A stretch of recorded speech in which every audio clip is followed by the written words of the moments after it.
All right, I know it's been a little while since we've had an update on the Redneck Supra, i.e. our 2000 Mustang with a straight six Atlas GM 4200 motor in it. I've been crazy busy racing the 240, but now we've got a chance to get back on this motor.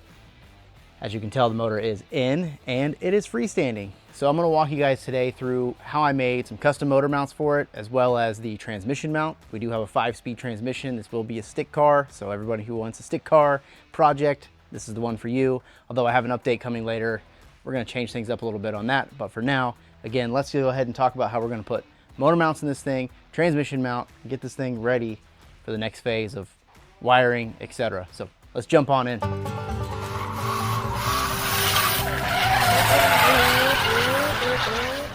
Okay, we've got the motor back in with the pan. Now currently I do have it sitting on the rack. I just need to raise it up a little bit. I need to get my other jack. But my thought is something like this as far as the angle goes for the motor mounts. So I made just a template for the bottom. And then I've got some of this pretty thick walled stuff that I used for the trailer hitch on the 240, and I'm thinking something like this would work. So I like that angle. I think it's pretty good. I would need to figure out thickness of the plate for that, because that's going to make it shorter, but that kind of gives me a rough idea. Now on this side, they're actually not the same. This side actually sits a lot closer to the mount, so it'd be a much shorter mount. But you can see the offset there. It does sit further forward, I think. It should be close. All right, so I cut out this piece of 3/16 inch thick steel. And again, this is all just mock-up, so we'll see how it all does. But here's the piece. I drilled the offset hole, which is what, as far as I can tell, everybody uses when they make the mounts for this. Like the stuff you can buy. Just gonna bolt here and a couple washers. I'm gonna bolt it on there and then double check the length between and probably cut this.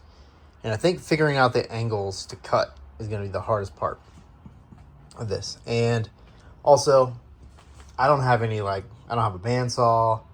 I don't have, I'm using a cutoff wheel and a drill. So we'll see how crude this is, but hopefully it works out. So I'm gonna bolt this and then figure out a length for this pipe, probably cut this, and that'll be the next step. So we're getting there. Okay, I think I've just about got it where I want.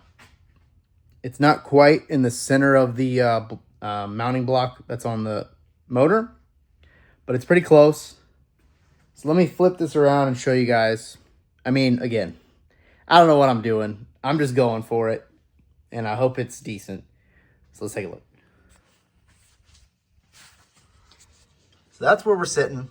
I've got that gap pretty well closed up. That right there. Let's move around. I'll show you. This is kind of the angle we're working with. It's not too steep. And I think it gives us plenty of room to build, another support that goes down to the rest of the mount. So really what I need to do is kind of just shave this down, make it a little shorter, and cut out a plate that's going to bolt to that. But when these are like a final build, it wouldn't be like all these multiple pieces. We'll just have, just one mount all welded together that will bolt to both the cross member and of course the motor. 4 bolts in the motor, and then I guess this cross member just uses 1 bolt, which is kind of crazy to me. We might be able to sneak in another bolt on this backside here. I think, yeah, there's another slot kind of where my thumb is. So we could probably put another bolt there, which I think I would feel a little bit better about. So I do kind of like that position. I have no idea, is that strong enough? Is that going to hold? Or what? I'm just kind of rolling with it. So this is getting about as DIY as it can be, as custom as it can be. You guys have seen the pan so far. Now we've got to deal with the motor mounts. I think the transmission mount is going to be pretty straightforward, but we got to get this done first. It's very interesting how the motor's sitting in there square, sitting in there straight, even, nice, just like that. Check the level, everything. And because of the steering rack, this one is just significantly closer. So that one's going to be a lot different. But for now, I'm liking how this is looking so far.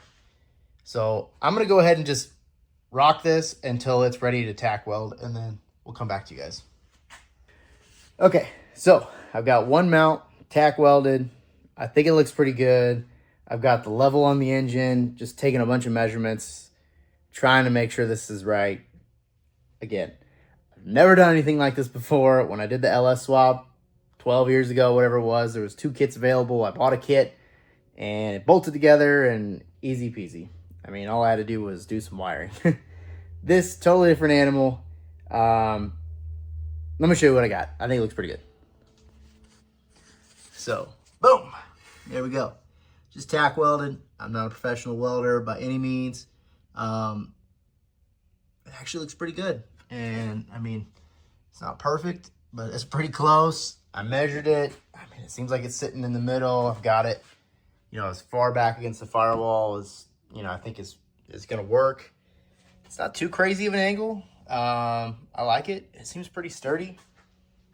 Again, we'll get it done. I think I may do like another smaller tube down to the other corner just to give it a little bit more structure, especially because it's my welding. Honestly, I should probably wait and have Jake weld them. And then there's one bolt down here, but there's also a slot in the frame right here, so we could add another one right there just to give it a little bit more rigidity. And then we'll, of course, clean off these corners so I don't stab myself, but we can just mark those. That's kind of finishing touches. So I think I'm going to put a couple more tacks on this and then bolt it back up, drill some holes to get a few bolts in there, call that side good, and that'll probably be it for tonight. And then again, I know I keep repeating myself, but here's the other side. Give you a look at it. It's a much shorter distance, but we'll probably do the same thing. Kind of play over here in this area, kind of maybe the bottom of this, and a tube straight up, boom, right there. And then this pad is actually longer, so I don't know, we'll be able to run another thing, but I don't know, that's good. Steering rack is back here, so that's still a straight shot to that. I think I might have to get a longer piece. I don't even know what I did with it. Somewhere around here in my mess. Oh, here it is. I might have to get a longer piece for that. I don't know. Starter, we'll go there. Intake manifold, I test fitted before. With the stock intake manifold, we'll be able to still run, you know, our accessories. Now we don't need power steering because it has a manual rack. Came with it. It is what it is. The other thing I want to do is I want to put heat back in this. So I've got a heater core line here and I've got a hard pipe that goes around, which reminds me, I don't know if I left enough room in the firewall. Whatever. We can run hose for that instead. I'm kicking stuff over. It's getting late. I'm rambling. So I'm going to throw a couple more tacks on this just to get it a little bit more sturdy and then drill some holes for the plate mount. It's not perfect. I'm kind of hoping that what I do with this is create these mounts, and then from there, legit mounts could be made based on where the holes and everything lines up. And then who knows? I mean, maybe someone will throw together a kit, because I would have to think that SN95, New Edge, maybe the Fox, they're all the same. I mean, they all use the same K member. So either way, let's keep rocking and rolling because I have a deadline of when I want to get this running. More on that in a minute. All right, so I'm back in the garage. It's the next day, and I went ahead and just whipped up the other mount on the driver's side. Having the experience of doing one made this side quite a bit easier, quite a bit faster. So let's take a look at what we got. As you can tell, the hoist is no longer holding up the engine, and it's sitting here in the engine bay. And look at that. Boom. I don't know how accurate that is, you know, to that degree, but we've got the stock intake manifold on. Now, if you guys recall, I did cut this to make it easier to get in and out, so I have to make some plates so this can be removable, and that'll help with the hood latch. But let's slide around over to the driver's side, and as you can see, there it is. So this one was pretty simple. Obviously, it's just tack welded in, but it's, you know, it's holding up. We're really close to the rack, but we're not touching, so we're good there. Got a couple of the bolts in. Again, these are just kind of prototypes, so if I can get everything locked in and how we want, then we can take it off and build, you know, maybe build a jig and build another set that's a little nicer. But And I am going to put a second bolt in here. I'll show you on the other side. I went ahead and did that. So we just got these kind of bolted in here. Again, it's just kind of tack welded. Holding it up. Let me show you on the other side what I was able to do. So on this side, you can see we've got our second bolt. So we've got the one down there at the bottom, and then I added another one here. I went ahead and threw a little bit more weld on there. Don't judge me. Just got my little 110 over here, but a couple bolts in this side. I mean, it looks really level according to the gauge here. You know, we're sitting flat this way, and then if I turn it, we've got a tiny bit. Let's see, is that? Yeah, so it's actually angled down, you know, somewhere between, I don't know, 0.6, 0.8, less than 1 degree, which is perfect. Took a whole bunch of measurements to get this thing in the center. You know, one thing I haven't looked at in a minute is the transmission. Looks like we're tilted a little bit, but I probably got a little bit of play. The bolts that hold in down there are slotted a little bit, so I would be able to move the tail a little bit. So when we go to make the transmission mount, obviously we want to square that up. I think the opening for the transmission in the tunnel, looking at it, this was a manual car and they were going to convert it to an auto. So there's like a piece that sits on the tunnel that's been cut out. So I don't think it actually, the shifter sits in the middle of that. I'm going to line it up with the middle of the center console. So there's like 3 buttons at the bottom. I'll take a picture and show you. I want to line it up with that. So we can move it a little bit side to side. My main concern was, again, making sure that the front of the motor was sitting in their center. We weren't touching down at the bottom, and that we weren't, you know, flopped sideways somewhere. So that's why I had the angle gauge out. Seems like it fits. It'll be a lot easier once I have this latch back on here secure. See, it's just sitting here. To get it to lock in, I might have to adjust it a little bit here.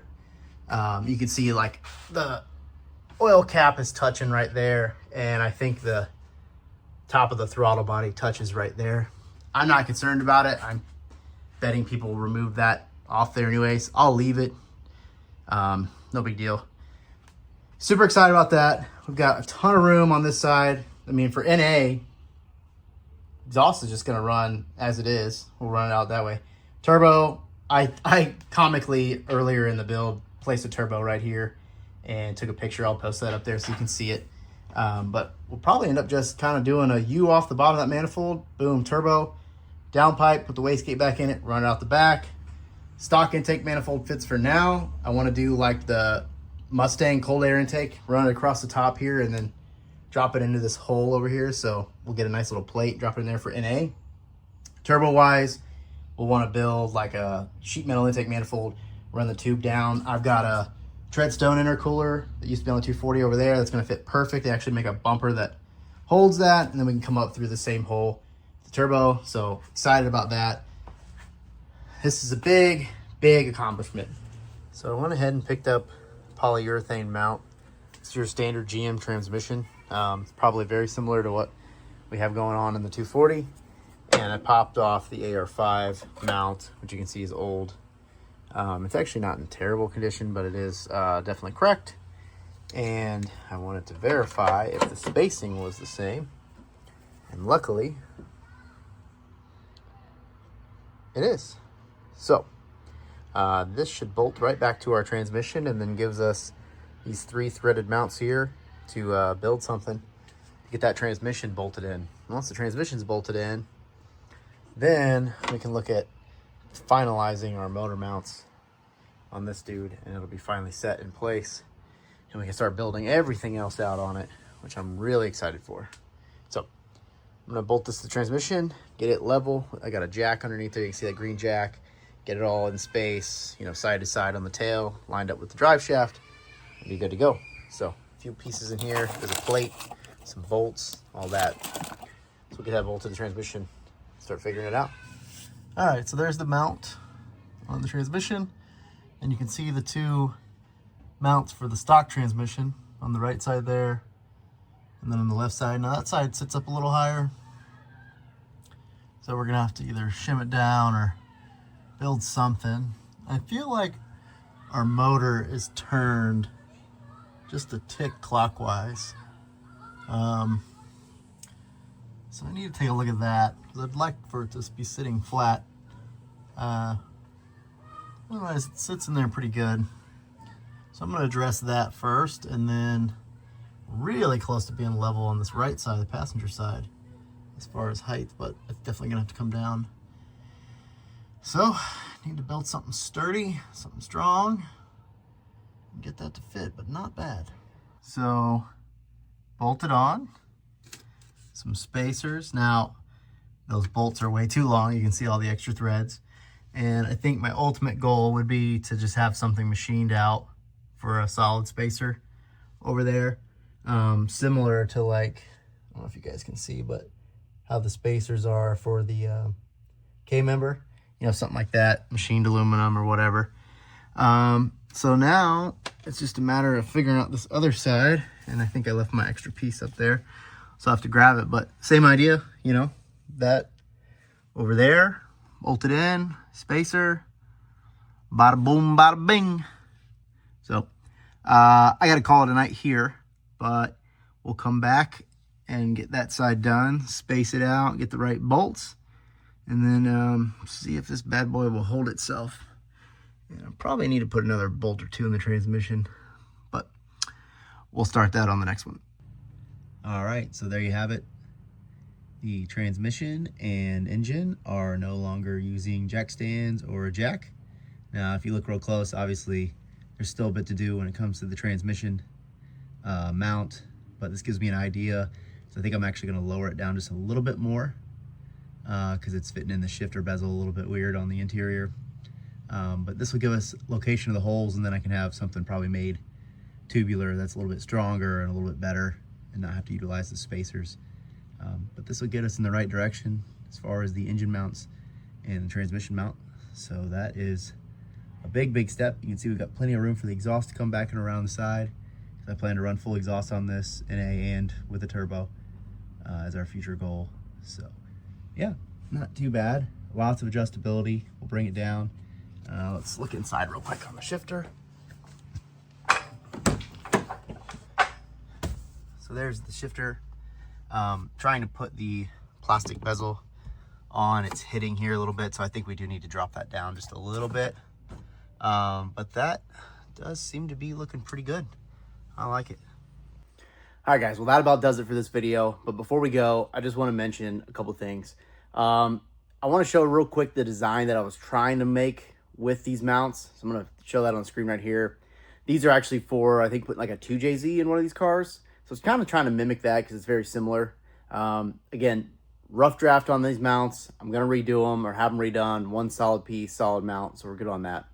The transmission mount, I'm actually going to be changing directions when it comes to the transmission and not using the AR5. So in the next video, you'll see what we've got on the way, what we're changing to. But I think I'll be able to use something like this with that swap. But I got to get the next piece of the puzzle in.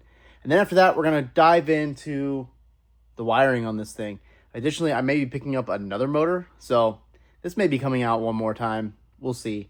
That's just kind of the process that we go through when we're trying to do something that hasn't been done before. But all in all, I'm very happy with how this thing is sitting in here. I've got a ton of space. I'm test fitting some other parts that seem like they're going to make this thing really work together. We do still have to figure out the whole clutch thing, but more on that as well in the next video.